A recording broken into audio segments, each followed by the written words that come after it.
புது புது அர்த்தங்கள் நிகழ்ச்சியை பார்த்துட்டு இருக்கிறவங்க எல்லாருக்கும் என்னுடைய அன்பான வணக்கங்கள். இன்றைய நிகழ்ச்சியில் பங்கேற்பதற்காக பத்திரிகையாளர் திருஞானம் அவர்களும் விடுதலை சிறுத்தைகள் கட்சியின் ஆளுர் ஷானவாஸ் அவர்களும் நமது அரங்கத்துக்கு வந்திருக்கிறாங்க. வணக்கம். விளம்பரங்கள் மூலம் ஊடகங்களை அச்சுறுத்துகிறார் அரவிந்த் கெஜ்ரிவால் அப்படின்னு மத்திய நிதியமைச்சர் அருண்ஜேட்லி ஒரு ஊடகத்துக்கு கொடுத்த நேர்காணல்ல சொல்றாரு. விளம்பரங்கள் சில ஊடகங்களுக்கு வருவதும் சில ஊடகங்களுக்கு வராமல் இருக்கிறதுக்கும் பின்னால் இருக்கக்கூடிய அரசியல் என்ன அப்படிங்கறத அருண்ஜேட்லி அதுல விளக்குறாரு. நட்போடு இருக்கக்கூடிய சாதகமான ஊடகங்களுக்கு விளம்பரங்களை கொடுப்பதும் விமர்சிக்கக்கூடிய ஊடகங்களுக்கு விளம்பரங்களை கொடுக்காமல் இருப்பதுமாக ஒரு நடைமுறையை டெல்லி அரசு பின்பற்றுகிறது அப்படின்னு அவர் சொல்றாரு. அது டெல்லி அரசு பின்பற்றுகிறது அப்படின்னு அந்த செய்தி சொன்னாலும் பல இடங்கள்லயும் இதுதான் நடைமுறையா அப்படிங்கிற கேள்வியோட நம்ம இந்த பிரச்சனையை அணுகலாம் அப்படின்னு நினைக்கிறேன். நீங்க எப்படி பார்க்கறீங்க? ஊடகங்களை ஆட்கொண்டு ஊடகங்களை வயப்படுத்தி ஆட்சியை பிடிக்க முடியுங்கிறத நிரூபிச்சு காட்டினவங்க அவங்க தான். கடந்த 2014 நாடாளுமன்ற தேர்தலில் அதை ஊடகங்களை வைத்தே பெரிய அளவுல மக்கள்கிட்ட சென்றடைந்தார்கள், தன்மையப்படுத்தினார்கள். அதற்கு மிகப்பெரிய அளவுக்கு பொருளாதாரத்தை செலவழித்தார்கள். எனவே அது அவருடைய அனுபவத்தினுடைய வெளிப்பாடு. அவர் இன்னைக்கு கெஜ்ரிவாலை கையை காட்டலாம், ஆனா கெஜ்ரிவால் அது எந்த அளவுக்கு செய்யறாருங்கிறது தெரியல நமக்கு. ஆனா இவர்கள் செய்தவர்கள் ஊடகங்களை பெரிய அளவுக்கு தன்மையப்படுத்தி மிகப்பெரிய பொருளாதாரத்தை செலவு பண்ணி தான் அந்த ஒரு மோடி பிம்பத்தையே நாடு முழுவதும் காட்டினாங்க. எனவே அதுல அவருடைய அனுபவத்திலிருந்து அதை சொல்றாரு, நம்ம எடுத்துக்கலாம். ஆனா ஊடகங்களை இப்படி விளம்பரங்கள் கொடுத்து தன்மைப்படுத்துகிற போக்கு என்பது எல்லா மட்டத்திலும் இருக்கு. அதை நாம முற்றாக புறந்தள்ளவும் முடியாது. நீங்க இதுல விளம்பரங்கள் மூலம், அரசு விளம்பரங்கள் மூலம்னு அவர் சொல்றாரு. நீங்க சொல்றது ஆட்சியில் அவர்கள் இல்லாத காலத்துல உண்டான. ஆமா, அதாவது நீங்க விளம்பரம் என்பது ஒரு வகை. ஆனா நீங்க பெய்ட் நியூஸ்னே இன்னைக்கு அது ஒரு கல்ச்சரா மாறி வந்திருக்கு. காசு கொடுத்து செய்தி போடுறது, பிரதானமான செய்தி, முதல் பக்க செய்தி, எந்த செய்தி முதல் பக்கத்துல வரணும், எந்த செய்தி பின்னுக்கு தள்ளணும், அதற்கும் சேர்த்து கவனிக்கக்கூடிய அளவுக்கு இன்னைக்கு இந்த ஊடகங்கள்ல இப்படிப்பட்ட போக்கு வளர்ந்துருக்குங்கிறத யாராலையும் மறுக்க முடியாது. அது நம்ம 100 விழுக்காடு ஊடகங்கள் அப்படி மாறிடுச்சுன்னு சொல்ல முடியாட்டாலும் பெரும்பான்மையான நிலை ஊடகங்கள்ல இன்னைக்கு இந்த நிலையை பார்க்க முடியுது. அது நம்ம ஆளுங்கட்சிக்கு சாதகமான செய்தி வரதா இருந்தாலும் சரி, வலிமை பெற்றவர்களுக்கு சாதகமான செய்தி வரதா இருந்தாலும் சரி, எளிய மக்களுக்கு எதிரான செய்திகள் முதன்மைப்படுத்தப்படுவதா இருந்தாலும் சரி, இது எல்லாத்தையும் நீங்க ஒப்பிட்டு பார்த்தீங்கன்னா கட்டாயமா ஊடகங்களை ஆதிக்கம் செலுத்தக்கூடிய ஆட்கள் பின்னால இருக்கிறாங்க. அது பொருளாதாரம் சார்ந்ததாக அதுல இருக்குது. ஊடகங்களை கட்டுப்படுத்துறாங்க அரசியல் கட்சிகள் அல்லது ஆட்சியில் இருக்கக்கூடியவர்கள் அப்படிங்கறத நீங்க எப்படி பாக்குறீங்க? இது என்ன கான்டெக்ட்ல வந்ததுன்னு பாத்தீங்கன்னா, நண்பர் சொன்ன மாதிரி பாரதிய ஜனதா கட்சி ஒரு ஊடக கட்டமைப்பை உருவாக்கி தான் மோடியை ப்ரொஜெக்ட் பண்ணி மேல கொண்டு வந்தாங்க. அதோடு மட்டும் இல்ல, இப்போ கூட 2 ஆண்டுகள் நிறைவு கொண்டாட்டம், அது ஆக்சுவலா கெஜ்ரிவாலே கடுமையாக கண்டிச்சிருக்கிறார். அதனுடைய தொடர்ச்சி தான் இந்த சர்ச்சை. 2000 கோடி செலவு பண்ணியிருக்கிறாங்க, இது தேவையா? ஒரு ஏழை நாட்டுக்கு, வளர்ந்து வரும் நாட்டுக்கு இது தேவையான்னு அவர் கேட்கிறாரு. இவர் திருப்பி சொல்றாரு, என்ன நீ டெல்லியோட சாதனைகள் தமிழ்நாட்டிலையும் விளம்பரப்படுத்துறீங்கன்னு கேட்கிறாரு. கெஜ்ரிவாலோட கேள்வி அதான். அவர் திருப்பி ஜேட்லியோட கேள்வி அதான். அந்த ஜேட்லியோட கேள்விக்கு கெஜ்ரிவால் சொல்றாரு, உங்களுடைய மாநில அரசுகள்லாம் டெல்லியிலேயே விளம்பரம் செய்யணும். சோ இந்த சர்ச்சை ஒரு பக்கம் போயிட்டு இருக்கு. இதுல நம்ம பின்னணியில பார்க்க வேண்டியது, இன்றைக்கு ஒரு பெரிய சூழலாக மாறிவிட்டது. ஊடகங்களுக்கு பெரிய கட்சிகள் பணம் செலுத்துவது என்பதும், ஆட்சியில் இருப்பவர்கள் சாதகமான ஊடகங்களுக்கு மட்டுமே பணம் செலுத்தி அவர்களை விளம்பரப்படுத்துவதுங்கிறதும் இன்றைக்கு ஒரு யதார்த்த நடைமுறை. அதுல மாற்றங்களே இல்லை. ஏன்னா இந்த போக்குக்கு அரசுகள் மட்டும் காரணம் அல்ல, ஊடகங்களும் காரணம். ஏன்னா ஊடகங்களையுமே இன்றைக்கு ஒரு நம்பகத்தன்மை குறைவாகவும், எங்க பணம் வருதோ அதுக்கு சாதகமான ஒரு நிலைமை என்பது உலகம் முழுக்கே போயிடுச்சு இல்லையா? அதுவும் இதுல எப்பெல்லாம் ஒரு கொள்கை சார்ந்த, அறம் சார்ந்த ஊடகம் என்பதற்கு முக்கியத்துவம் தரப்படுதோ அப்போ மாற்றங்கள் வரலாம். அந்த ட்ரெண்ட் அதிகமாகணும் அப்படிங்கிறது நம்முடைய விருப்பம். இந்த ஊடகங்களால எந்த விதமான விளைவையும் ஏற்படுத்த முடியாது, இந்த ஊடகங்களை நான் மதிப்பதே இல்லை அப்படின்னு சொன்னவங்க எல்லாம் தொடர்ந்து வெற்றி பெற்றுட்டு தானே இருக்கிறாங்க. அது ஒரு கட்டம். ஏன்னா இன்றைக்கு பூக்கடைக்கு கூட விளம்பரம் தேவை அப்படிங்கிற ஒரு யதார்த்த நிலை வந்துருச்சு. ஏன்னா எவ்வளவு பெரிய சாதனை செய்திருந்த ஒரு அரசும் கூட தோற்று போக வாய்ப்பு இருக்கு, தன்னை விளம்பரப்படுத்திக் கொள்ளாவிட்டால் அப்படிங்கிற ஒரு யதார்த்த நிலை இருக்கு. இதை யாரும் மறுக்க முடியாது. ஏன்னா இன்னைக்கு எல்லாமே செல்போன்ல வந்துருக்கும் போது கட்டாயம் தொலைக்காட்சி விளம்பரங்கள், பத்திரிகை விளம்பரங்கள், செல்போன் விளம்பரங்கள் கட்டாயம் அவசியமா இருக்கு. ஒரு அரசு தான் என்ன செய்யறோங்கிறத சொன்னாதான் தாக்கு பிடிக்க முடியும்.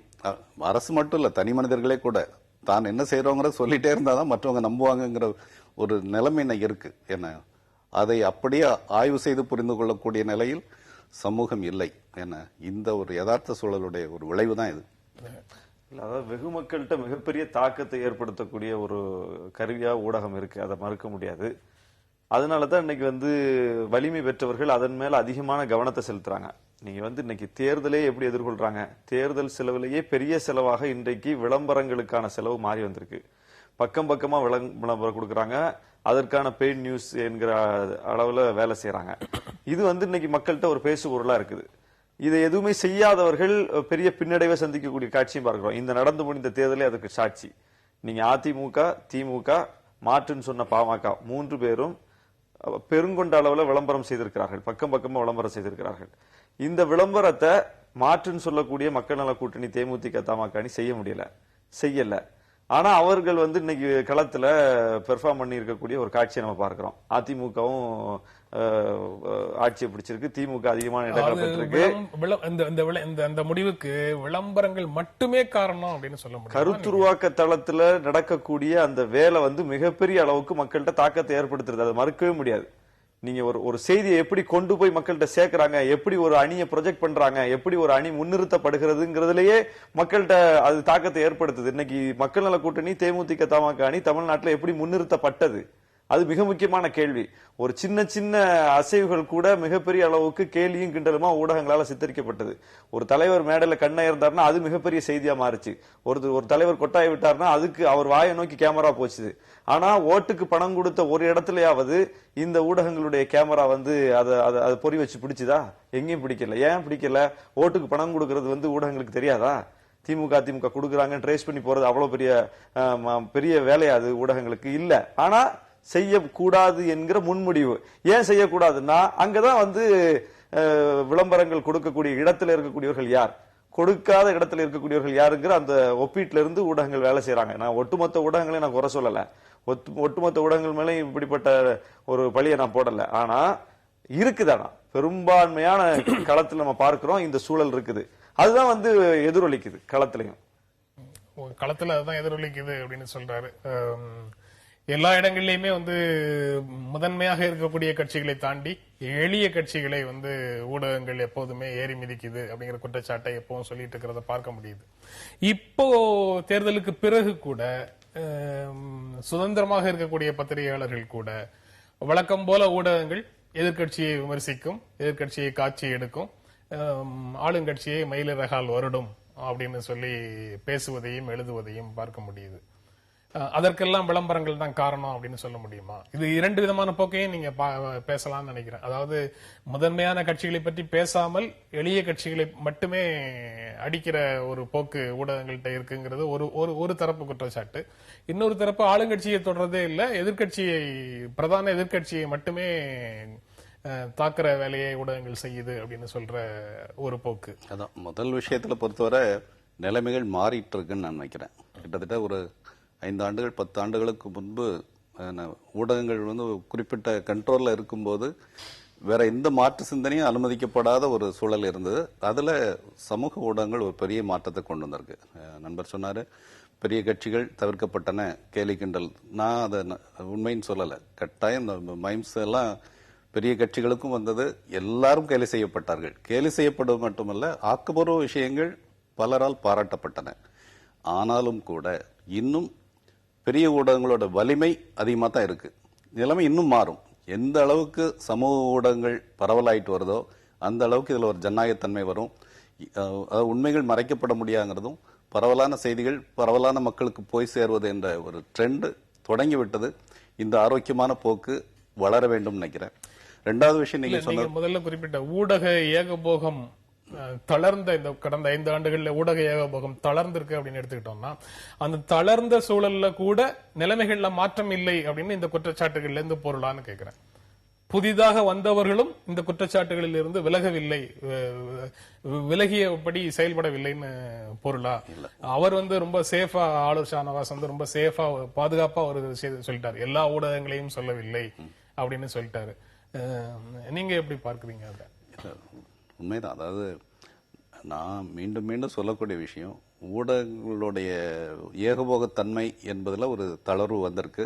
அது ஒரு ஜனநாயகப்படுத்தலுடைய ஒரு விளைவு, குறிப்பாக சமூக ஊடகங்களுடைய விளைவு. அது மட்டும் இல்ல, தொலைக்காட்சி மற்ற பிரிண்ட் ஊடகம் எல்லாமே கூட இன்னைக்கு பரவலான கைகளுக்கு போய் சேர்ந்திருக்கு. ஏன்னா குறிப்பிட்ட நபர்கள் குறிப்பிட்ட கருத்தை திணிப்பது என்ற விஷயம் கொஞ்சம் கடினமான விஷயமா மாறி இருக்கு. ஏன்னா கட்டாயம் இதுல எந்த அளவு திணிப்பு பரவலா இருக்கு அப்படின்னு சொல்லலாமா? திணிப்பு பரவலா இருக்கிறது கூடவே கருத்து விவாதங்களும் அதிகமா இருக்குது. நிச்சயமா. அதாவது யாரும் யாரையும் கேள்வி கேட்க முடியும், அலச முடியும், அது ஒரு விரிவான தளத்துக்கு உடனே போயிட முடியும். அப்படிங்கிறது உண்மையில சமூக ஊடகங்கள் தந்திருக்கக்கூடிய ஒரு மிகப்பெரிய பலம். இதை நம்ம இன்னும் அடுத்த கட்டத்துக்கு எடுத்துட்டு போகணும். ஏன்னா மற்ற பெரிய ஊடகங்களும் கூட சமூக ஊடகங்கள்ல கொஞ்சம் கூடுதல் கவனம் செலுத்துறதும் அத்தைவர்களையும் உள்ள கொண்டு வரது இருக்கு இல்லையா, அது ஜனநாயகப்படுத்தலை மேலும் அதிகமாக்கும். இரண்டாவதாக கேட்ட கேள்விக்கு பதில் சொல்ல வந்தீங்க, அதற்குள்ள என்னுடைய குறுக்கீடு வந்துருச்சு. பிரதான அரசியல் கட்சியை மட்டுமே விமர்சனம் செய்கின்றன ஊடகங்கள், ஆளுங்கட்சியை மயிலிறகால் வருடுகின்றன, அல்லது பூனை தன்னுடைய குட்டியை கவுவது போல ஆளுங்கட்சியை நடத்துகின்றன, பூனை எலியை கவுவது போல எதிர்கட்சியை நடத்துகின்றன அப்படிங்கிற குற்றச்சாட்டுக்கு என்ன பதில் சொல்லுவோம்? இல்ல, இதுல பொறுத்தவரை என்னை பொறுத்தவரை நான் என்ன சொல்லுவேன்னா, எப்பவுமே ஆக்கப்பூர்வ விமர்சனம் அப்படிங்கிற ஒரு அணுகுமுறை எல்லாரும் கைகொள்வதுங்கிறத ஒரு ஜனநாயக பண்பாடு. ஏன்னா இன்றைக்கு தமிழ்நாட்டை பொறுத்தவரை ஒரு அதிமுக ஆட்சி அமைச்சிருக்கு. எப்பவுமே குறைந்தபட்சம் ஒரு 6 மாதங்கள், ஒரு வருடம் அவர்களுக்கான டைம் ஸ்பேஸ் கொடுக்கறதுங்கிறது ஒரு சாதாரண விஷயம், ஒரு இயல்பான விஷயம். ஏன்னா அப்படி செய்யப்பட வேண்டும் என்பது ஒரு பக்கம். இன்னும் புதிதாக ஆட்சிக்கு வந்தவர்களுக்கு நீங்க சொல்லலாம், ஏற்கனவே இருக்கிற ஆட்சியினுடைய தொடர்ச்சி தானே இது அப்படின்னு சொல்லி. ஏற்கனவே இருக்கிற ஆட்சியோட தொடர்ச்சினா கூட காட்சிகள் நிறைய மாறி இருக்கு. சொல்ல போனா அதிமுக முந்தைய கட்டத்துல ஒரு மிருக பல மெஜாரிட்டியோட இருந்தது. இன்றைக்கு அப்படி இல்லை, ஒரு கடுமையான எதிர்கட்சி உட்கார்ந்து இருக்கு. அதே போல நிறைய மாற்றங்களை எதிர்பார்க்கலாம். ஒரு ஆக்கப்பூர்வ அணுகுமுறை என்ற ஆக்கப்பூர்வ விமர்சனங்கள் அப்படிங்கிற ஒரு அணுகுமுறை வச்சிருந்தாலே எல்லாருக்கும் நல்லது நடக்கும். அது ஆளுங்கட்சியா இருந்தாலும் எதிர்கட்சியா இருந்தாலும் சரி, நல்ல விஷயங்களை பாராட்டலாம் இல்லையா, தவறுகளை சுட்டி காட்டலாம் என்ற ஒரு அணுகுமுறை வச்சுக்கலாம். ஊடகங்களுமே கூட அந்த அணுகுமுறை கையாள்வது சிறந்தது என்று நான் கருதுறேன். 6 மாதம் காத்திருப்பது, பிறகு பேசிக்கொள்ளலாம், விமர்சிக்கலாம் என்கிற வரையறைக்குள் ஊடகங்கள் கடந்த 5 ஆண்டுகளில் செயல்பட்டு இருக்கிறதா அப்படிங்கிறது மிகப்பெரிய கேள்வி. 5 ஆண்டுகளுமே ஹாலிடே பீரியட் கொடுத்துட்டாங்கன்னு சொல்றீங்க. கடைசி 6 மாதத்தில் தான் சில ஊடகங்கள் வெளிப்படையாக சில அம்சங்களை தொட்டு பேசினார்கள். 4.5 ஆண்டுகள் கடந்த ஆட்சியிலே எந்த மிக பெரிய கேள்வியையும் அந்த ஆட்சியின் மீது வைக்கவும் இல்லை. அந்த ஆட்சி செய்த அலங்கோலமான அவலங்களை மக்கள்கிட்ட கொண்டு போய் சேர்க்கறதுல ஊடகங்கள் மிகப்பெரிய குறைபாடு. அதுல யாரும் மாற்றுக்கருத்து இருக்க முடியாது. அந்த அளவுக்கு மற்ற விஷயங்களில் கவனம் செலுத்திய ஊடகங்கள் ஆளுங்கட்சிக்கு எதிராக பேசுவதில் மிகப்பெரிய அமைதியை கடைபிடித்தார்கள். அதை நம்ம பார்த்தோம். எதிர்கட்சிகள் தான் போராடி போராடி ஒவ்வொரு விஷயத்தையும் வெளியே கொண்டு ஆட்சிக்கு எதிரான அல்லது அவலங்களை கொண்டு சேர்த்தாங்களே தவிர, ஊடகங்கள் போய் இதை கண்டுபிடித்து வெளியே கொண்டு வந்தார்கள் அப்படின்னு சொல்ல முடியாது. நீங்க ஊழலாக இருந்தாலும் சரி, முறைகேடாக இருந்தாலும் சரி, மக்கள் விரோத திட்டங்களாக இருந்தாலும் சரி, எல்லாமே எதிர்கட்சிகள் ஒவ்வொன்றாக அம்பலப்படுத்தினார்கள். ஊடகங்கள் போய் அம்பலப்படுத்தினார்கள்னு ஒரு குறிப்பிட்டு எதையுமே சொல்ல முடியாது கடந்த ஆட்சியில. இப்பவும் அப்படிதான் நடக்குது. இப்பவும் கேள்வி ஆளுங்கட்சியை நோக்கி வைக்க வேண்டியவர்கள் எதிர்கட்சியை நோக்கி வைக்கக்கூடிய காட்சியெல்லாம் பார்க்கிறோம். சட்டசபையில் இன்றைக்கு என்ன நடந்துகிட்டு இருக்கு? சட்டசபையில ஒரு எதிர்கட்சி ஒரு மூத்த தலைவருக்கு ஒரு இருக்கை போடுறதுல கூட மிகப்பெரிய ஒரு இது நடந்துகிட்டு இருக்கு, பிரச்சனை. ஆனா அதுல ஒரு பெரிய மௌனம் தான் இருக்குது. யார் இன்னைக்கு அதுல ஒரு நியாயத்தின் பக்கம் நின்று பேசக்கூடிய, அரசை கேள்வி கேட்கக்கூடிய ஒரு நிலைமையை பார்க்க முடியல. இனி இப்படிதான் இருக்கும் தொடர்ச்சியா. இல்ல, அவர்கள் விருப்பம் எந்த இடத்துல உட்காரணும்னு கேட்டு அவர்களுடைய கோரிக்கையை நிறைவேற்றி கொடுக்கிறது நல்லது அப்படின்னு நேற்று கூட பொது அர்த்தங்கள் நிகழ்ச்சியில பேசியிருக்கிறோம். நான் இல்ல, அதாவது பொதுவான ஊடக போக்கை தான் நம்ம அதே சமயம் விதிவிலக்கு இருக்கு. 100 விழுக்காடு எல்லாருமே நீங்க ஆளுங்கட்சிக்கு இது பண்றீங்க, அப்படி நேரடியாக வரல. தமிழ்நாட்டில் ஊடக போக்கை தான் சுட்டி காட்டுறேன். தற்காப்புக்காக சொல்லல, தகவலுக்காக தான் சொன்னேன். பிரச்சனை அதோட சேர்த்து கொறடா ஒரு கோரிக்கையை வைக்கிறாரு, எதிர்கட்சி தலைவர் ஒரு கோரிக்கையை வைக்கல அப்படின்னு அமைச்சர் சொல்றத சேர்த்து சொன்னா எதிர்க்கட்சிக்கு விரோதமான ஒரு கருத்தை சொல்றதுன்னு சொல்ல முடியுமான்னு கேக்குறேன். அதாவதுங்க, அது அவர் கடிதம் கொடுத்தாரா, இவர் கேட்டாரா, கேட்கலையா அப்படிங்கிறது தனி ஒரு இருக்கட்டும். அது ஒரு மூத்த தலைவர், அவருக்கான இருக்கை போடப்படணுங்கிறதுல ஒரு அறம் இருக்குதா இல்லையா, அதை கடைபிடிக்கணுமா வேண்டாமா? நீங்க பதவியேற்பு விழாவுக்கு ஒரு பிரதான எதிர்க்கட்சியினுடைய மிக முக்கியமான ஒரு பிரதிநிதி வர்றாரு, அவருக்கே 4வது வரிசையில இடம் போட்ட ஆட்சி தான் இந்த ஆட்சி. என்ன அப்ப அதெல்லாம் மிகப்பெரிய அளவுக்கு இங்க பேசப்படல. நான் ஒரு உதாரணத்துக்கு சொல்றேன். ஆனா திரும்ப அதுக்கு ஒரு சப்பக்கட்டு கட்டி, அதுக்கு ஒரு சப்பக்கட்டு கட்டி முதலமைச்சர் ஒரு அறிக்கை கொடுக்கறாங்க. முதல் வரிசையில ஏற்கனவே ஒரு 12 வருஷத்துக்கு முன்னாடி இதே மாதிரி ஒரு அறிக்கை கொடுத்திருக்காங்க. முதல் வரிசையில இடம் கொடுக்கலங்கிறது கிட்டத்தட்ட அனைத்து ஊடகங்களும் விவாதித்த ஒரு விஷயம். அத ஊடகங்கள் விவாதிக்கல அல்லது முழு பூசணிக்கு சோத்துல மறைச்சாங்கிற மாதிரி குற்றச்சாட்டு நீங்க சொன்னீங்கன்னா, அதாவது முதலமைச்சரின் அறிக்கை தான் மிகப்பெரிய அளவுல அதுல பேசப்பட்டது. முதலமைச்சரே இப்படியா மன்னிப்பு கேட்டாங்க, மன்னிப்பு அல்லது வருத்தம் தெரிவிச்சிருக்காங்க, இடத்தை மாத்தி கொடுத்திருப்போம்னு முன்னரே தெரிஞ்சிருந்தா அதிகாரிகள் எனக்கு சொல்லியிருப்பாங்கிறதா மிகப்பெரிய அளவுக்கு விவாதமாக்கப்பட்டது. அதுதான் நான் சொல்ல வர்றேன். எது அதுல தூக்கலாக பேசப்பட்டதுங்கிறத வச்சு பார்த்துதான் நம்ம அதை அளவிடுறோம். அதுல முதலமைச்சர் கொடுத்த அறிக்கைக்கு கிடைத்த முக்கியத்துவம் அதுக்கு முன்னால் நடந்த தவறுக்கு கிடைக்கல. அதுதான் அங்க சொல்ல வர்றது. என்னை பொறுத்தவரை இந்த இருக்கை சர்ச்சையே இருக்கு இல்லையா, இது 10வது பக்கத்தில் இடம்பெற வேண்டிய செய்தின்னு நான் சொல்லுவேன். ஏன்னா இதை பற்றி சர்ச்சைகளே அதிகமா வேண்டாம். இது ஒரு சின்ன டெக்னிக்கல் இஷ்யூ. ஏன்னா 2 பேரும் இணக்கமா பேசி அதை சரி செய்து கொண்டு போக வேண்டிய விஷயம். பேச வேண்டிய நிறைய விஷயங்கள் இருக்கு. உதாரணமா ஒன்று சொல்றேன். ஒரு கிராமத்துல ஒரு விவசாயி ஒரு இயற்கை விவசாய முறையில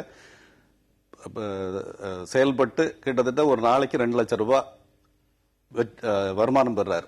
இது ஒரு அற்புதமான ஒரு சக்சஸ் ஸ்டோரி. இதான் முதல் பக்கத்தில் போடுங்க. ஊடகங்களுடைய அணுகுமுறை இப்படி மாறட்டும். இந்த சக்சஸ் ஸ்டோரி பார்த்து இன்னும் 100 பேர் போகட்டும், இன்னும் 200 பேர் போகட்டும். ஏன்னா இன்னொரு கிராமத்துல பொதுமக்களே சேர்ந்து அந்த குளத்தை தூர்வார பணியை செய்யறாங்க. ஒரு கலெக்டர் அவரே முயற்சி எடுத்து இம்மிடியட்டா ஒரு தகவல் வந்த உடனே அந்த குளத்தை தூர்வார முயற்சி எடுக்கிறாரு. இதெல்லாம் தலைப்பு செய்திகளாக்கணும் அப்படிங்கறதான். இந்த நாற்காலி சர்ச்சைகள் பின்னுக்கு போகட்டும். அட்லீஸ்ட் ஊடகங்களோட பார்வை இப்படி மாறினாலே நிறைய நல்ல மாற்றங்கள் வரும். அதனாலதான் சொல்றேன், மீண்டும் மீண்டும் என்ன தலைவர்களுடைய சின்ன சின்ன என்ன சொல்றது, இந்த டெக்னிக்கல் விஷயங்கள் அவர்கள் விவாதத்தோட போகட்டும். இல்ல ஊடகங்கள் போட்டா கூட 10வது பக்க செய்தியா இருக்கட்டும். முதல் பக்க செய்தி தலைப்பு செய்தி ஆக்கப்பூர்வ செய்திகளா வரட்டும். இரண்டுமே 10வது பக்க செய்தியா போனா அதை பத்தி இங்க விவாதமே இல்ல, பிரச்சனையே கிடையாது. ஆனா அதுல ஆளும் கட்சியினுடைய அசைவுகள் ஒரு முதன்மையாகவும் மற்ற கட்சிகளினுடைய அசைவுகள் ஒரு 2வது பட்சமாகவும் அணுகப்படும் போதுதான் அந்த கேள்வி வருது. 2 பேரும் தரப்புமே நீங்க 10வது பக்க செய்தியில போட்டு நாங்க முடிச்சிட்டோம் அப்படின்னா இங்க யாரும் அதை கிளைம் பண்ணவும் போறதுல யாரும் அது குறித்து கேள்வி நான் வலியுறுத்துற விஷயமே அதான். அரசியல் கட்சிகளும் சரி ஊடகங்களும் சரி அவங்களுடைய பார்வையை எதுக்கு முக்கியத்துவம் தருதுன்னு சொன்னா ஆக்கப்பூர்வ விஷயங்களுக்கு, ஒரு நாட்டினுடைய ஒரு மாநிலத்தினுடைய வளர்ச்சி சார்ந்த விஷயங்களுக்கு, மொழி சார்ந்த விஷயங்களுக்கு, வேலைவாய்ப்பு சார்ந்த விஷயங்களுக்கு இதுக்கு முதன்மை தரணும். ஏன்னா இந்த பார்வை வந்தாலே அரசியல்வாதிகளுடைய விவாதங்களும் தரம் உயரும், ஊடகங்களுடைய பார்வையும் தரம் உயரும், மக்களுடைய பார்வையும் தரம் உயரும். ஊடகங்களை கட்டுப்படுத்துவதற்கான வழிமுறைகள் 1000 வச்சிருக்கிறாங்க ஒவ்வொருத்தரும். சிலர் விளம்பரங்கள் மூலமாக, சிலர் அச்சுறுத்தல் மூலமாக, சிலர் அன்பாக நேரடியாக ஊடக உரிமையாளர்களிடத்திலையும் ஆசிரியர்களிடத்திலையும் தினமும் பேசியே அன்றாடம் ஊடகங்கள் நடக்கக்கூடிய செய்திகளை பார்த்துட்டு தினமும் பேசியே ஏன் அதை அப்படி பண்றீங்க இப்படி பண்றீங்க அப்படின்னு சொல்லி பேசியே கட்டுப்படுத்தக்கூடியவர்களும் இருக்கிறாங்க. இப்படி ஏதோ ஒரு விதத்துல கட்டுப்படுத்துவதற்கான முயற்சி இருக்கு. அதை மீறி தான் ஊடகங்கள் இவ்வளவும் செயல்பட்டு இருக்கு அப்படின்னு பார்க்கலாம். செப்டம்பர் 4ஆம் தேதி என்னுடைய பதவி முடிவடைகிறது. 2வது முறையாக ரிசர்வ் வங்கி ஆளுநராக தொடர்ந்து செயல்பட விரும்பவில்லை. மீண்டும் கல்வித்துறைக்கு செல்கிறேன் அப்படின்னு ரகுராமராஜன் சொன்னதாக செய்திகள் இருக்கு. அரசுக்கும் அவருக்கும் இடையில ஏற்பட்ட கருத்து வேறுபாடு தான் காரணம், அதனாலதான் அவர் போறாரு அப்படின்னு சொல்லி அவருடைய அலுவலக சோர்சஸ் சொல்றதாக செய்திகள் சொல்லுது. நீங்க எப்படி பார்க்கறீங்க? அரசுக்கும் அவருக்குமான கருத்து வேறுபாடு எதில் அப்படிங்கறது தான் நம்ம விவாதிக்கணும். இந்த அமெரிக்கா போன்ற வளர்ந்த நாடுகள், வல்லரசு நாடுகள் இந்தியா போன்ற வளரும் நாடுகளை கடன் கொடுத்து, நிபந்தனைகளுடன் கூடிய கடன் கொடுத்து தன்மைப்படுத்தி வைத்துக் கொள்ள வேண்டும் என்கிற அந்த புதிய பொருளாதார கொள்கையினுடைய ஒரு சூத்திரதாரி ரகுராமராஜன். அப்படி செயல்பட்டவர் தான். அந்த அடிப்படையில் தான் அவர் இந்த இடத்துக்கு வந்திருக்கிறார். எனவே பொருளாதார கொள்கை அப்படி அடிப்படையில அவர் இந்த அரசு வெறுக்கல. பொருளாதார கொள்கை பாரதிய ஜனதா அரசு, காங்கிரஸ் அரசு எல்லோருக்கும் ஒரு சரியான ஆள் தான் அவர் ரகுராம் ராஜன். அதுல அவங்களுக்கு எந்த பிரச்சனையும் இல்லை. ஆனா எங்க இப்ப பாரதிய ஜனதா அரசு, மோடி அரசு அவர்கிட்ட முரண்படுது அப்படின்னா அவருடைய அந்த செக்யூலரிச பார்வை, இவர்கள் வைக்கிற ஒரு மதவெறி பார்வையிலிருந்து அவர் முரண்படுகிறார். அவருடைய அசைவுகள் அதை நோக்கி போகுது. வெளிப்படையா பல விஷயங்கள்ல அவர் கமெண்ட் பண்ணியிருக்காரு, தன்னுடைய நிலைப்பாட்டை உறுதியா தெரிவிச்சிருக்கிறாரு. இன்னும் சொல்ல போனா இந்த மோடி அரசு குஜராத்தில் பெரிய மாற்றத்தை ஏற்படுத்தி விட்டது என்று நாடு முழுவதும் அவர்கள் பிரச்சாரம் செய்து கொண்ட நேரத்தில் அப்படிலாம் ஒன்றும் அங்க மாற்றம் நடக்கல, தமிழ்நாட்டை விடவும் பின்தங்கி இருக்குன்ட்டு ஒரு குழு அவருடைய தலைமையில தான் ஒரு ஆய்வை வெளிப்படுத்தினாங்க. இப்படி ஒரு தொடர்ச்சியான போக்கு அவர்கிட்ட இருந்து வெளிப்பட்டுட்டே வருது. மோடியினுடைய குஜராத் அரசுல இருந்து மோடியினுடைய இந்திய அரசு வரைக்கும் ரகுராம் ராஜன் நிறைய விஷயங்கள்ல முரண்பட்டு நின்றிருக்கிறார். அதுவும் இந்த அடிப்படையில எனவே அவர் தொடர்ச்சியாக குறிவைக்கப்பட்டிருக்கிறார். அவர் தொடர்வதை இந்த மோடி அரசு விரும்பவில்லை. அவர் அதை புரிஞ்சுக்கிட்டு விலகி போறதா தான் எடுத்துக்க முடியும். அதான் ப. சிதம்பரம் சொல்லியிருக்கிறாரு, இந்தியாவுக்கு இது ஒரு பெரிய இழப்புன்னு சொல்லியிருக்காரு. ஆனா சுப்பிரமணியம் சாமி இது ஒரு நல்ல செய்தி அப்படின்னு சொல்லியிருக்கிறாரு. ஸோ 7 முதல் 8% வளர்ச்சிலாம் இந்தியாவுக்கு போதுமானதாக இல்ல, 10% மேல வளர்ச்சி வரணும், அதற்குரிய வேலைகளை இந்திய அரசு செய்யணும் அப்படின்னு தான் அவர் சொன்னாரு. அதுல ஒரு பகுதியாகத்தான் ரகுராம் ராஜனை தொடர்ந்து பதவி நீட்டிப்பு கொடுக்க கூடாதுன்னு சொன்னாரு. இப்ப ரகுராம் ராஜன் போனதுக்கு பிறகு, செப்டம்பருக்கு பிறகு அது 10% வளர்ச்சி தரக்கூடிய அளவுல ஒரு ஆளுநரை சுவாமியினுடைய ஆலோசனையின் பேர்ல இந்திய அரசு நியமிக்கும் அப்படின்னு நம்பலாம் அப்படின்னு சொல்லலாமா? அதாவது இந்த வளர்ச்சி விகிதம்ங்கிறதே மேனிப்புலேட்டட் அப்படிங்கிறது பலமுறை சொல்லப்பட்டுருச்சு. இதுல மிக முக்கியமான விஷயம் அவருடைய பெர்ஃபார்மன்ஸ் பற்றி பல விதமான அசஸ்மெண்ட்ஸ். சொல்லப்போனா அவர் ஒரு மிக நெருக்கடியான கட்டத்தில் பொறுப்பேற்றார். ஓரளவு பேங்கிங் செக்டாரை முறைப்படுத்துறதுக்கான நிறைய முயற்சிகளை மேற்கொண்டார் அப்படின்னு ஒரு கருத்து சொல்லப்படுது. ஏன்னா அதுல குறிப்பா சொல்ல போனா புதிய வங்கிகள் தொடங்கப்படுறது, அல்ல இருக்கிற வங்கிகளுடைய வராக்கடன் விஷயங்கள், இதையெல்லாம் ஓரளவு நெறிப்படுத்துறதுக்கான முயற்சிகள் அவருடைய தரப்புல இருந்தன. ஆனா மிக முக்கியமா நண்பர் சொன்ன மாதிரி அவருக்கும் இந்த ஆட்சிக்கும் இடையிலான ஒரு நெருடலை உருவாக்கியது அவருடைய வெளிப்படையான அணுகுமுறைகள் தான். குறிப்பாக இந்திய அரசு ஒரு பன்முகத்தன்மையை அங்கீகரிக்கணும் அப்படின்னு வெளிப்படையா சொன்னார். ஏன்னா இப்படி சொன்ன கவர்னர் முன்னாடி இருந்தாரான்னு தெரியல. இது இன்றைய கட்டத்தில் ஒரு முதல் தாக்குதலா இருந்தது.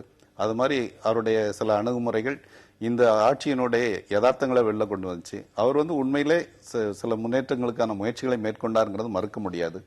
ஆனாலும் கூட ஒரு ரிசர்வ் பேங்க் கவர்னருடைய உரிமைகளும் வாய்ப்புகளும் ஒரு குறைந்த வட்டத்துக்குள்ள முடிஞ்சு போயிருது அப்படின்னு நான் கருதுறேன். அவருடைய தொழில் கொள்கை சிறு தொழில்களையும் குறு தொழில்களையும் அழித்தது நிறுவனங்களுக்கு சாதகமாக சுப்பிரமணியம் சாமி சொல்லியிருக்கிறாரு.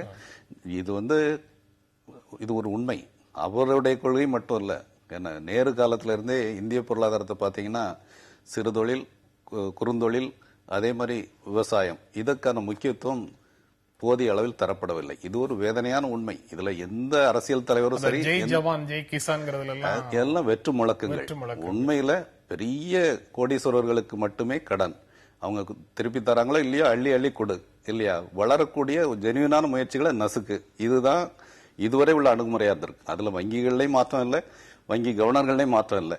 என்ன சுப்பிரமணியம் சாமி இவர் மட்டுமே அந்த தப்பை செய்தார்னு சொன்னா ஒத்துக்க முடியாது. இதுவரை உள்ள எல்லா கட்சிகளுடைய அணுகுமுறையும் நேரு காலத்துல இருந்தே, ஏன்னா காந்திக்கு ஒரு பார்வை இருந்தது, இந்திய பொருளாதாரம் கிராமங்கள்ல தொடங்கணும், சிறு தொழிலுக்கு முக்கியத்துவம், விவசாயத்துக்கு முக்கியத்துவம், மாசத்துக்கு சொல்வார் வாக்கிங் ஆன் 2 legs, ஒரு பக்கம் விவசாயம், இன்னொரு பக்கம் சிறு தொழில், இதுக்கு முக்கியத்துவம் கொடுத்தாலே தன்னால பெரிய தொழில் வளர்ந்துரும். நேருவோட பார்வை என்ன இருந்துச்சுன்னா பெரிய தொழிலுக்கு மட்டும் முக்கியத்துவம். அது அடுத்து வந்தவங்க இன்னும் அடுத்த கட்டத்துக்கு கொண்டு போயிட்டாங்க. பெரிய தொழில் மட்டுமே நிக்க முடியும், மற்றவெல்லாம் எப்படி வேணாலும் செத்து போங்கிற ஒரு அணுகுமுறை. அந்த அணுகுமுறை இன்றைக்கும் தொடருது. அதுல இவர் பெரிய மாற்றங்களை கொண்டு வந்துடல. சுப்பிரமணியம் சாமி சொல்லக்கூடிய புது ஆள் வந்தா கூட பெரிய மாற்றம் வந்துட போறதில்ல. ஏன்னா இது ஒரு பெரிய இந்திய அளவில் ஒரு பெரிய விவாதங்களும் மாற்றங்களும் நடந்தால் மட்டுமே அது சாத்தியம். சுருக்கமாக சொன்னா அந்த மாஸ் ப்ரொடக்ஷன் தேவையில்லை, ப்ரொடக்ஷன் ஃபார் மாசஸ் வேணும் அப்படிங்கிற கோட்பாட்டை உள்வாங்கிய அரசு வராத வரைக்கும் இதே மாதிரியான விமர்சனங்கள் தொடர்ந்து வந்துட்டு தான் இருக்கும். பெருமுதலாளிகளுக்கு கடன்களை அள்ளி கொடுத்ததும் இவருடைய கொள்கை தான், ரகுராமராஜனும் அந்த பொருளாதார கொள்கை தான். ஆனா வேற வழியே இல்லாம அந்த நெருக்கடிக்கு தள்ளப்பட்ட பிறகு அந்த முதலாளிகளிடமிருந்து கடனை வசூலித்தாக வேண்டும் என்கிற கட்டாய நிலை வந்த பிறகு அவர் ஒரு தீவிரமான நடவடிக்கை எடுத்தார். ஒரு 5 லட்சம் கோடி கடன்களை வாரா கடன்களை வசூலித்தாகணுங்கிற ஒரு இறுதி முடிவுக்கு வந்தது பிறகுதான் அந்த மல்லையா விவகாரம்லாம் வெடிச்சுது. இப்போ சுப்பிரமணிய சுவாமி சொல்றது மாதிரி சிறுதொரு தொழில்களை நசுக்கிட்டாரு அப்படின்னா, இவர்கள் புதிதாக கொண்டு வரக்கூடியவர்கள் இதை விட மோசமா நசுக்கக்கூடியவராக தான் கொண்டு வருவாங்க. அதுல ஏதோ அந்த தொழிலை ஊக்குவிக்கிற மாதிரியான ஒரு மீட்பரை அவங்க கொண்டு வர போறது இல்ல. என்ன ஒரு பிளஸ் கூடுதல்னா அவங்களுக்கு இவரிடம் இல்லாத இந்த செக்யூலரிச பார்வை இல்லாத ஒரு ஹார்ட்கோர் இந்துத்துவ பார்வை உள்ளவரை வேணா அந்த இடத்துல அமர்த்துவதற்கு யார அமர்த்த போறாங்க தெரியல. ஆனா அவங்களுடைய நோக்கம் அதுல அதான் இருக்கும். ஆட்சியில் இருக்கக்கூடியவர்கள் பெரும் மகிழ்ச்சியிலும் இல்ல, தோல்வி அடைந்த நாம் அதிக சோர்விலும் இல்லை அப்படின்னு மு.க. ஸ்டாலின் இவர் இஃப்தார் நோன்பு திறக்கும் நிகழ்ச்சியில பேசியதாக ஒரு செய்தி இருக்கு. ஆட்சியில் இருப்பவர் மகிழ்ச்சியில் இல்லையா அப்படி ஒரு சொல்ற மாதிரி அது உண்மைதானா அப்படிங்கிற உணர்வு வரும்போது இன்னொரு செய்தி, அதிமுக செயற்குழு கூட்டம் ராயப்பேட்டையில் நேற்று நடந்தது, கட்சி தலைமை அலுவலகத்தில் நேற்று காலை நடந்தது. அதுல பேசிய போது தேர்தலின் போது நான் நம்பிய பலர் துரோகம் செய்ததாக ஜெயலலிதா அவர்களை கண்டித்தார் அப்படின்னு சொல்லி அந்த செய்தி இருக்கு. அதாவது தன்னுடைய நலனுக்காக கட்சி வேட்பாளர்களை தோற்கடிக்கக்கூடிய நிலைமைக்கு கட்சியில் இருக்கக்கூடிய சிலர் போயிட்டாங்க அப்படின்னு சொல்லி அவர் கடுமையாக பேசியதாகவும், வேற வழி இல்லாம நான் அவர்களையும் கூட இன்றைய இந்த அமைச்சரவையில் சேர்த்திருக்கிறேன்னு அவர் பேசியதாகவும் ஒரு நாளிதழ் செய்தி போட்டிருக்கு. ஒரு ஆங்கில நாளிதழ்ல இருக்கு செய்தி, ஒரு தமிழ் நாளிதழ்ல இருக்கு. மற்ற நாளிதழ்கள்லாம் உள்ளாட்சி தேர்தலில் வெற்றி பெற வேண்டும்னு வலியுறுத்தியதை தலைப்பு செய்தியாக போட்டிருக்கிறாங்க. நீங்க எப்படி பார்க்கிறீங்க? அதாவது இன்னைக்கு தேர்தல் களத்துல இந்த கட்சியை சார்ந்த மாவட்ட செயலாளர்கள், தொகுதி பொறுப்பாளர்கள் வலிமை வாய்ந்த கட்சிகளோடு அல்லது வலிமை வாய்ந்த வேட்பாளர்களோடு அல்லது தங்களுக்கு பிடிக்காத ஒருவரை கவிழ்ப்பதற்காக இன்னொருவரோடு துணை போவது அப்படிங்கிறது ஒரு கலாச்சாரமா வளர்ந்துருச்சு. சொந்த கட்சி வேட்பாளர்களை தோற்கடிப்பதற்கு கூட, தனக்கு பிடிக்காதுன்னா அந்த வேட்பாளரை தோற்கடிப்பதற்கு என்று இன்னைக்கு அந்த கட்சி இந்த கட்சியெல்லாம் பிரித்து பார்க்க முடியாத அளவுக்கு அது அரசியல் கல்ச்சரா இன்னைக்கு மாறி இருக்கு. இதை மாற்றினவங்க இவங்க தான். அதுதான் இதுல நம்ம கவனிக்க வேண்டிய ஒரு விஷயம். இன்னைக்கு இந்த பெரிய கட்சிகள் தான் இந்த மனநிலையை வளர்த்து விட்டாங்க. தங்கள் வேட்பாளரை இன்னைக்கு இவ்வளவு தைரியமாக தங்கள் வேட்பாளர் தோத்தாலும் பரவாயில்லை என்கிற நிலைமைக்கு, இந்த முடிவுக்கு எப்படி இந்த நிர்வாகிகளால வர முடிஞ்சது? இந்த துணிச்சல் அவங்களுக்கு எங்கிருந்து கிடைச்சது? இது அவர்களுக்கு பழக்கம். ஏதோ திடீர்னு இப்படி செய்ய முடியாது. தொடர்ந்து இது பழகி போன ஒரு விஷயமாக இருப்பதனால்தான் அவங்களுக்கு அது ஒரு வித்தியாசமான ஒரு புதிய முயற்சியாக, புதிய ஒரு செயலாக அவங்களுக்கு படல. தொடர்ந்து இது அரசியல் களத்தில் நடக்குது. ஒரு வேட்பாளரை, சொந்த கட்சி வேட்பாளரை தோற்கடிப்பதற்காக இன்னொரு கட்சியிடம் விலை போவது என்பதை இவர்கள் தொடர்ந்து செய்திருக்கிறார்கள். அந்த இன்னொரு கட்சியிடம் விலை போவது என்கிற கல்ச்சரை இவங்க தான் வளர்த்தெடுத்தாங்க. அதுல இவங்க இன்னைக்கு அது அவங்களே பாதிக்கும் போது இன்னைக்கு பேசுறாங்க, வெளிப்படையா பேசுறாங்க. அதுவும் இன்னைக்கு முதலமைச்சரே இப்படி பேசுகிறார் என்பது பெரிய அதிர்ச்சியா இருக்கு நமக்கு. அவங்க இப்படி பேசுவாங்களா அப்படின்னு. அப்படியெல்லாம் பேசுனதா தெரியல. அப்படி இருந்தாலும் கூட வெளிக்காட்டாம கொண்டு போகக்கூடிய ஒரு பெர்சனாலிட்டி இன்னைக்கு இவ்வளவு தூரம் வெளிப்படையா பேச வேண்டிய நிலைமைக்கு வந்திருக்காங்க அப்படின்னாலே அது எவ்வளவு தூரம் களத்துல மிகப்பெரிய பாதிப்பை அவர்கள் கட்சிக்கு ஏற்படுத்தி இருக்குங்கிறத அதுல நம்ம புரிஞ்சுக்க முடியுது. இது ஒரு கல்ச்சரா இன்னைக்கு வளர்ந்துருக்குங்கிறதுல பார்க்கணும். நம்ம தன்னுடைய நலனுக்காக சொந்த கட்சிக்கு துரோகம் அப்படிங்கிறது ஒரு பெரிய கலாச்சாரமா மாறி இருக்கு. அதுவும் இன்றைக்கு வந்திருக்க செய்தி பார்த்தா அபிஷியலா வராட்டி கூட அங்க பேசப்பட்ட விஷயங்களை செய்தியா போட்டிருக்கிறாங்க. குறிப்பா ஒரு மாவட்ட செயலாளர் தன்னுடைய மாவட்டத்தில் வேற யாரும் ஆளுங்கட்சியிலிருந்து தேர்ந்தெடுக்கப்படாம பார்த்துக்கிட்டதன் மூலமா அவர் அமைச்சராகிறதா, அது தனக்கு தெரியும்னு அதிமுக பொதுச் செயலாளர் கடுமையா பேசியிருக்கிறதா தகவல் வந்திருக்கு. இது இந்த கட்சியில் மட்டும் இல்ல, இந்த கட்சியில இருக்குங்கிறது ஒரு உண்மைதான். இதனுடைய யதார்த்தம்னு பார்த்தா இது பெரிய கட்சிகளே குறை சொல்வதை விட கொள்கை நீர்த்து போவதனுடைய ஒரு விளைவு இது. உதாரணமா ஒன்று சொல்றேன். 2011 ஆட்சி அமைச்ச காலகட்டத்தில் ஒரு ஆக்கப்பூர்வமான ஒரு ட்ரெண்ட் தொடங்கிச்சு. குறிப்பா விஷன் 2023 ஒரு அருமையான திட்டத்தை அறிவிச்சிருந்தாங்க. அமைச்சர்களுக்கு கூட ஒரு ஆக்கப்பூர்வ வகுப்புகள் எடுக்கப்பட்டு ஒரு நல்ல ட்ரெண்ட் செட்டிங் ஒரு தொடக்கமா அது பார்க்கப்பட்டது. ஆனா அது எப்படி நீர்த்து போச்சுன்னு தெரியல. அது நீர்த்து போன பிறகு அங்க ஒரு பிடிப்பு இருக்க போறதில்ல. நான் இப்பவும் சொல்றேன், எப்போ ஒரு கட்சி கொள்கை உயர்த்தி பிடிக்குதோ, ஒரு மாநில நலனை எல்லாருக்கும் இரண்டாம் கட்ட தலைவர்கள் இருந்து எல்லாருக்கும் அதை வெறித்தனமா கொண்டு வர, அப்போ கொள்கையில பிடிப்பு இருக்கும். அப்படி இல்லாத போது தான் ஜெயிக்கணும், மற்றவெல்லாம் அழியணும் அப்படிங்கிற ஒரு பார்வை வந்துடுது. இதுதான் அடிப்படையில் நடந்திருக்கிற விஷயம். மீண்டும் நம்ம வலியுறுத்த வேண்டிய ஒரு விஷயம். நமக்கு தெனாலிராமன் காலத்துல கதை சொல்லுவாங்கல்ல, நீங்க எல்லாரும் பால் கொண்டு வந்து கொடுங்க அப்படின்னு சொல்லி கடைசியில எல்லாரும் தண்ணி கொண்டு வந்து கொட்டினாங்கிற மாதிரியான நிலை தானே இது. ஒவ்வொரு மாவட்ட செயலாளரும் அல்லது ஒவ்வொரு அமைச்சரும் தன் மாவட்டத்துல தன்னை தவிர இன்னொருத்தர் ஜெயிச்சா அவர் அமைச்சர் ஆகிடுவாருன்னு நினைச்சு அவங்களெல்லாம் தோற்கடிக்க ஆரம்பிச்சாங்கன்னா அவங்களுடைய எண்ணிக்கை 30-40க்கு மேல வரவே முடியாதுங்கிற நிலைமைக்கு தான் நிற்கும். அவங்க சொல்லியிருக்கிறதும் இந்த தோல்வி இந்த வெற்றி மகிழ்ச்சி அளிக்கவில்லை. 200 இடங்களுக்கு மேல நான் எதிர்பார்த்தேன், ஆனா இவ்வளவுதான் வந்திருக்கு. எதிரணியில 89 பேர் அமர்ந்திருப்பது உங்களுக்கு எந்த விதமான உணர்வையும் கொடுக்கவில்லையான்னு அவர் கேட்டதாக இந்த செய்தியில சொல்றாங்க. இது திரும்பவும் எனக்கு திருஞானத்திட்டே அவரோட அடிஷனலா ஒரு கேள்வி கேட்டு வந்துடுறேன். இதை ஒரு ஆங்கில நாளிதழ் ஒரு தமிழ் நாளிதழ்ல தான் இந்த மாதிரியான விஷயங்களை போட்டிருக்காங்க. மற்ற எல்லாரும் ரொம்ப சம்பிரதாயமாக அந்த செயற்குழு கூட்டம் நடந்து முடிந்தது. உள்ளாட்சி தேர்தலில் வெற்றி பெற வேண்டும் தீர்மானம் நிறைவேற்றினோம். சட்டமன்ற தேர்தலில் வெற்றியை தேடி தந்த பொதுச் செயலாளருக்கு நன்றி தெரிவித்தோம், தீர்மானம் நிறைவேற்றினோம் அப்படின்னு அந்த செய்திகள் முடிஞ்சு போகுது. நிச்சயமா இது அதிகாரப்பூர்வமா வெளியே தகவல் அல்ல இல்லையா? அங்க பங்கேற்றவர்களுடைய கருத்தை கேட்டு அவங்க போட்டிருக்கிறாங்க. நான் என்ன சொல்றேன், இது ஒரு ஆக்கப்பூர்வமான விவாதமா மாறட்டும். ஏன்னா எப்படி ஒரு விஷன் 2023 போன முறை முன்னெடுக்கப்பட்டதோ அதை போன்ற ஒரு கொள்கை சார்ந்த திட்டங்கள் பெரிய அளவில் வரட்டும். அதிமுக அதுக்கு ஆளுங்கட்சிங்கிற முறையில் அதை முன்முயற்சி எடுக்கட்டும். திமுகவும் ஒரு பெரிய கட்சியா உட்கார்ந்துருக்குது. எல்லாம் சேர்ந்து ஒரு முன்முயற்சி எடுங்க. தமிழ்நாட்டினுடைய வளர்ச்சிக்கு பெரிய திட்டங்கள், எல்லாரும் அதை நோக்கி உழைப்பது என்ற ஒரு உறுதி எடுத்துட்டு அப்படிப்பட்ட மாற்றங்கள் வரட்டும். இதை ஒரு பாசிட்டிவ் ஸ்டார்ட்டா எடுத்துக்கலாம். ஏன்னா இந்த தகவல் வெளியில வந்தது எதனால, கட்சிகள் உளுத்து போறதுக்கான காரணம், கட்சிகளுக்குள்ள இந்த மாதிரி ஒரு மோசமான ட்ரெண்ட், ஒரு சகிச்சுக்க முடியாத ஒரு ட்ரெண்ட் வர்றதுக்கு காரணம் என்ன? கொள்கை சார்ந்த விவாதங்கள் கீழே போயிடதான் இல்லையா? அதனால இன்றைக்கு தொடங்கி ஆளுங்கட்சி அதுக்கான முதல் முன்முயற்சி எடுக்கட்டும். எதிர்கட்சியும் அதுக்கு ஆக்கப்பூர்வ ஒத்துழைப்பு தரட்டும். என்ன, வளர்ச்சி சார்ந்த அரசியல், வளர்ச்சி சார்ந்த திட்டங்கள், இதுதான் சட்டசபையில் பேசப்படணும். அதுதான் முழு 100% போக்கஸ் இருந்ததுன்னா பெரிய மாற்றங்கள் சாத்தியம். நான் இன்றைக்கும் ஒரு வேண்டுகோளா வைக்கிறேன். விஷன் 2023ங்கிறது உண்மையிலே ஒரு அற்புதமான ஒரு முயற்சி. அந்த முயற்சியை இன்றைக்கு எடுத்தா கூட எல்லாரும் அதை நோக்கி திரட்ட முடியும். தமிழ்நாட்டையே திரட்ட முடியும். தமிழ்நாட்டை மிக குறைந்த காலத்தில் ஒரு பெரிய இடத்துக்கு எடுத்துட்டு போக முடியும். அந்த முயற்சியை அதிமுக தொடங்கட்டும், திமுக ஒத்துழைக்கட்டும், ஊடகங்கள் ஒத்துழைக்கட்டும், ஒரு நல்ல மாற்றங்கள் வரட்டும். அதாவது தான் ஜெயிக்கணும், தன்னுடைய எதிரி தோற்கணும் என்கிற அடிப்படையில வேலை செய்யறாங்க அப்படின்னு தொடர் சொன்னாங்க. இது மோசமா போயிருக்கு. எதிரியான்னு தெரியல. அதாவது தான் தோற்றாலும் பரவாயில்ல, எதிரியும் அழிஞ்சிடணும் என்கிற அளவுக்கு ஒரு கோரமான நிலைக்கு இன்னைக்கு போயிட்டாங்க. இந்த மனநிலை ஏன் வளர்ந்திருக்குன்னு பார்க்கணும். கட்சிகள்கிட்ட முழுக்க முழுக்க முழுக்க அரசியலையும் தேர்தலையும் பணத்தை மையப்படுத்தி சந்திப்பது என்கிற இந்த நிலையில இருந்தா இது வளர்ந்து வந்திருக்குது. அதாவது இன்னைக்கு நிர்வாகிகளுக்கு பணம் கொடுக்கறாங்க. இப்ப முதலமைச்சர் நிக்கிறாங்க, அவங்க ஒரு பெரிய தலைவர். எதிர்கட்சியில கலைஞர் நிக்கிறார், ஒரு பெரிய தலைவர்.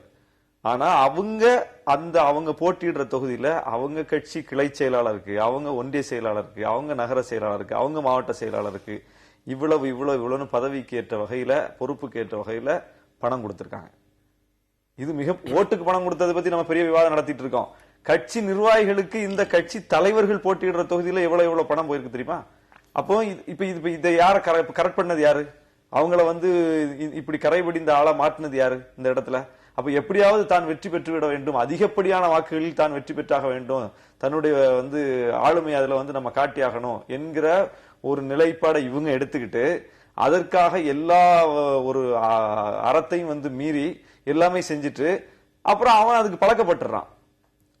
ஒரு கட்சி நிர்வாகி அதற்கு பழக்கப்படுத்தப்படுகிறான். தொடர்ந்து பணத்தை மட்டுமே அவனிடம் காட்டி வேலை வாங்கப்படுகிறது. ஒரு ஏஜென்சிட்ட கொடுத்து வேலை வாங்குறது மாதிரி தான் இன்னைக்கு வந்து பெரிய கட்சிகள், ஆளும் கட்சிகள் வந்து வேலை வாங்குறாங்க சொந்த கட்சிக்காரங்கள்ட்ட. ஏஜென்சிட்ட வேலை வாங்குற மாதிரி இதுக்கு இவ்வளவு நாம தொகையை ஒதுக்கி வேலை வாங்குறாங்க. இப்போ இந்த அவன் பணம் வாங்கிட்டு வேலை செய்யக்கூடிய ஒரு கல்ச்சருக்கு அவன் பழக்கப்பட்ட பிறகு அவனுக்கு வந்து கொள்கை என்ன, கட்சி தலைவர் என்ன, கட்சி வேட்பாளர் என்ன, யாரா இருந்தா என்ன, பணம் தானே பிரதானமாக பேசப்படுது. பேசுபொருள் பணமாக மாறிவிட்ட பிறகு அதற்கு பிறகு இப்படிப்பட்ட டயலாக் எல்லாம் வேலையே இல்லையா? பணம் கொடுத்தார்களா இல்லையா அப்படிங்கறது வந்து ஆதாரங்கள் உண்டாங்கிறதுல இருந்து பேச ஆரம்பிக்கலாம். ஆனா இந்த தகவல்னு சொல்லி இந்த நாளிதழ் போட்டிருக்குல்ல, அதுக்குள்ளவும் வந்து பணத்தை கொடுத்திருக்கிறேன், அதாவது வசதியானவர்கள் எல்லாம் பார்த்து சீட்டு கொடுக்காம எளியவர்களாக பார்த்து கொடுத்திருக்கிறேன், அந்த எளியவர்களுக்கு பணம் இருக்காதுன்னு சொல்லி தேர்தல் செலவுக்காக பணத்தையும் கொடுத்து. அதுதான் நான் சொல்ல வர்றேன். அது எதுக்கு கொடுக்கப்பட்டது, யாருக்கு கொடுக்கப்பட்டது அந்த பணம், அதுதான் கேள்வி. இப்ப முதலமைச்சருடைய வாக்குமூலத்திலே நம்ம எடுத்து பேசுவோம். முதலமைச்சருடைய ஒப்புதல் வாக்குமூலத்திலிருந்து எடுத்து பேசுவோம். அப்படி சொன்னதாக வந்திருக்கிற செய்தியிலிருந்து வந்திருக்கிற செய்தி தான் அவங்க சொன்னாங்களாங்கிறது தெரியல. அவங்க சொன்னதாக வந்திருக்கிற செய்தியிலிருந்து நீங்க செய்தியின் அடிப்படையில் தான் மொத்தமாவே நம்ம பேசிட்டு இருக்கோம். அப்ப அதையும் நம்ம சேர்த்து பேசுவோம். அந்த பணம் கொடுத்திருக்கிறோம், அந்த பணத்தையும் நீங்கள் சரியாக கையாளவில்லை, கையாடல் செய்து விட்டீர்கள் அவங்க குற்றம் சாட்டுறாங்கல்ல. பணம் எதுக்கு கொடுக்கப்பட்டது? அப்போ ஒரு தேர்தல், ஒரு வேட்பாளருக்கு 28 லட்சத்துக்கு உள்ளதான் செலவு பண்ணணும்னு தேர்தல் ஆணையம் சொல்லுது. ஆனா இவங்க பல கோடியை கொடுத்திருப்பாங்க கட்டாயமா. அப்ப அந்த பல கோடியை இப்ப ஆளாளுக்கு சுருட்டிட்டு போயிட்டீங்க அப்படின்னா இதை பழக்கப்படுத்தியது யார் அப்படிங்கறத இப்ப கேள்வி. அப்ப நீங்க பணத்தை மட்டுமே மையப்படுத்தி ஒரு வேலையை வாங்குறதுக்கு ஒருத்தர் கமிட் பண்ணிட்டு அவர் வந்து இதை விட கூடுதலா பணம் கொடுக்கிறவருக்கு பின்னாடி போயிருப்பாரு, அல்லது தனக்கு பிடிக்காதவருக்கு எதிராக போயிருப்பாரு. ஷானவாஸ் சொல்றது 100% உண்மைதான். ஆனா பெரிய கட்சிகள் மட்டுமே சொல்றதை விட சிறிய கட்சிகளுக்கு அதுக்கு ஒரு வாய்ப்புகள் குறைவு. பட் வாய்ப்புகள் வரும்போது அவங்களும் இந்த அளவு செய்யாம இருப்பாங்கலாம் சொல்ல முடியாது. ஆனால் இந்த நிலைமை வர்றதுக்கு காரணம் சொல்ல போனா ஜனநாயகம் என்பது பணநாயகமாக மாறிக்கொண்டிருக்கக்கூடிய சூழல். எதனால? ஒரே காரணம் தான், கொள்கை சார்ந்த அரசியல் பின்னுக்கு போனதுதான். மீண்டும் ஒரு மாற்றங்கள் கொண்டு வரணும்னா அட்லீஸ்ட் ஊடகங்கள் இந்த விவாதங்கள் தொடரட்டும். எந்த கட்சி கொள்கை சார்ந்த விஷயங்களுக்கு முன்னுரிமை தருதோ அவங்கள தட்டி கொடுங்க இல்லையா, எங்கெல்லாம் பின்னுக்கு போதோ விமர்சியுங்கள் இல்லையா. மொத்த பார்வையுமே வளர்ச்சி சார்ந்த அரசியலா மாறுச்சுன்னா தான் மாற்றங்கள் வரும். ஆனா இன்னைக்கு ஒரு வேதனையான சூழல் தான் இது. வந்து கட்சி நிர்வாகிகளே பணம் கொடுத்து ஊக்குவிப்பது என்பது ஒரு யதார்த்தமா இருக்கு. வேற ஒண்ணும் இல்ல. ஒரு சின்ன விஷயம், ஒரு எலெக்ஷன்ல ஜெயிக்கணும்னா பெரிய அளவில் விளம்பரம் பண்ணி ஆகணும், பெரிய கேம்பெயின் நடத்தி ஆகணும், ஒரு 100 வாகனங்கள் 200 வாகனங்கள் போயிட்டே இருக்கணும். இதெல்லாம் பணம் இல்லாம சாத்தியமா? பணம் அவசியமாய் போயிருக்கக்கூடிய ஒரு சூழல். மாற்றங்கள் எப்போ வரும்? பணங்கிறது பின்னுக்கு எப்போ போறோம்? கொள்கை சார்ந்த வளர்ச்சி சார்ந்த அரசியல் முன்னுக்கு வந்தால்தான். கொள்கை சார்ந்த அரசியல் முன்னுக்கு வந்தா தான் இந்த நிலைமை மாறும்னு சொல்றீங்க. ஆனா கொள்கை சார்ந்த அரசியலே தேவையில்லை, வெறும் நிர்வாகம் தெரிந்த அரசியல் போதும் அப்படிங்கிற நிலையை நோக்கி தேர்தல் களத்தை மாற்றுவதற்கான முயற்சி இன்னொரு பக்கத்துல நடந்துட்டு இருக்கு. மாற்றுவதற்கான முயற்சி இல்ல, மாற்றி முழுமையா அதை மாற்றியாச்சு. நிகழ்ச்சி நிறைவு செய்யற இடத்துல இருக்கிறோம். இறுதியான கேள்வி, இவங்க அதிர்ச்சியாக இருக்கு இப்படி பேசுனதுன்னு சொல்றீங்க. அவங்க அதிமுக உடனடியாக நடவடிக்கை எடுப்பாங்கிறது நம்ம சாதாரண மக்களுடைய புரிதல், நம்முடைய புரிதலும் அப்படித்தான் இருக்கு. ஆனா இவங்க உள்ளாட்சி தேர்தல் வரைக்கும் இதுக்கு பொறுத்து இருந்துட்டு அதற்கு பிறகு இந்த தவறு செய்தவர்கள் மேல உறுதியான நடவடிக்கை எடுப்பார்கள் அப்படின்னு நம்புறதுக்கு இடம் இருக்கா? இல்ல அந்த நம்பர் ஆஃப் சீட்ஸ், அவர்கள் வெற்றி பெற்ற இடங்கள் வந்து அந்த நடவடிக்கை எடுப்பதற்கு தடையாக இருக்கும் அப்படின்னு பாக்குறீங்களா? அதுதான் கலைஞர் வந்து ஆரம்பத்திலே சுட்டி காட்டினாரு. அவர்கள் ஒன்னும் பெருசா பழைய மாதிரி நடக்க முடியாது, ஏன்னா அவர்கள்ட்டையும் பெரிய அளவுல எண்ணிக்கை இல்லை என்று ஒரு விஷயத்த வந்து சொன்னார். அது இன்னைக்கு பொருந்தது. இவர்களே அதை இன்னைக்கு ஒத்துக்கிட்டதா பார்க்க முடியுது. ஏன்னா நடவடிக்கையை இவங்க பெருசா எடுக்கவும் முடியாது, அந்த மாதிரியான ஒரு சிக்கல்ல இருக்கிறாங்க. நடவடிக்கை எடுத்துட்டு யாரை மாத்துவாங்க? போன முறை நிறைய பேர் இருந்தாங்க, அவரை மாத்தி இவரை வச்சாங்க. இப்ப யாரை மாத்தி யாரை வைக்கிறதுங்கிற கேள்வி இருக்கு. மிக குறைவான ஆட்கள் இருக்கிறாங்க. இன்னொன்னு வந்து பெரும்பாலான பேர் அப்படி வந்து நடந்திருக்காங்க. அப்ப அதுல யாரை மாற்றுறது அப்படிங்கிற கேள்வி இருக்கு. அந்த சிக்கலுக்குள்ளது இருந்து அவங்க இந்த வேதனையில விரக்தியில பேசுறாங்க. இல்லைன்னா இந்த பேசவே மாட்டாங்க, நடவடிக்கையாக அது வந்து வெளிப்பட்டிருக்கும். பேசுறாங்க அப்படிங்கும் போதே நடவடிக்கை எடுக்க முடியாத நிலையில இருந்து பேசுறாங்கிறத புரிஞ்சுக்கணும். இந்த நிகழ்ச்சியில பங்கேற்ற உங்களுடைய கருத்துக்களை பகிர்ந்து கொண்டதற்கு எங்கள் நெஞ்சார்ந்த நன்றி. மீண்டும் சந்திப்போம். நன்றி, வணக்கம்.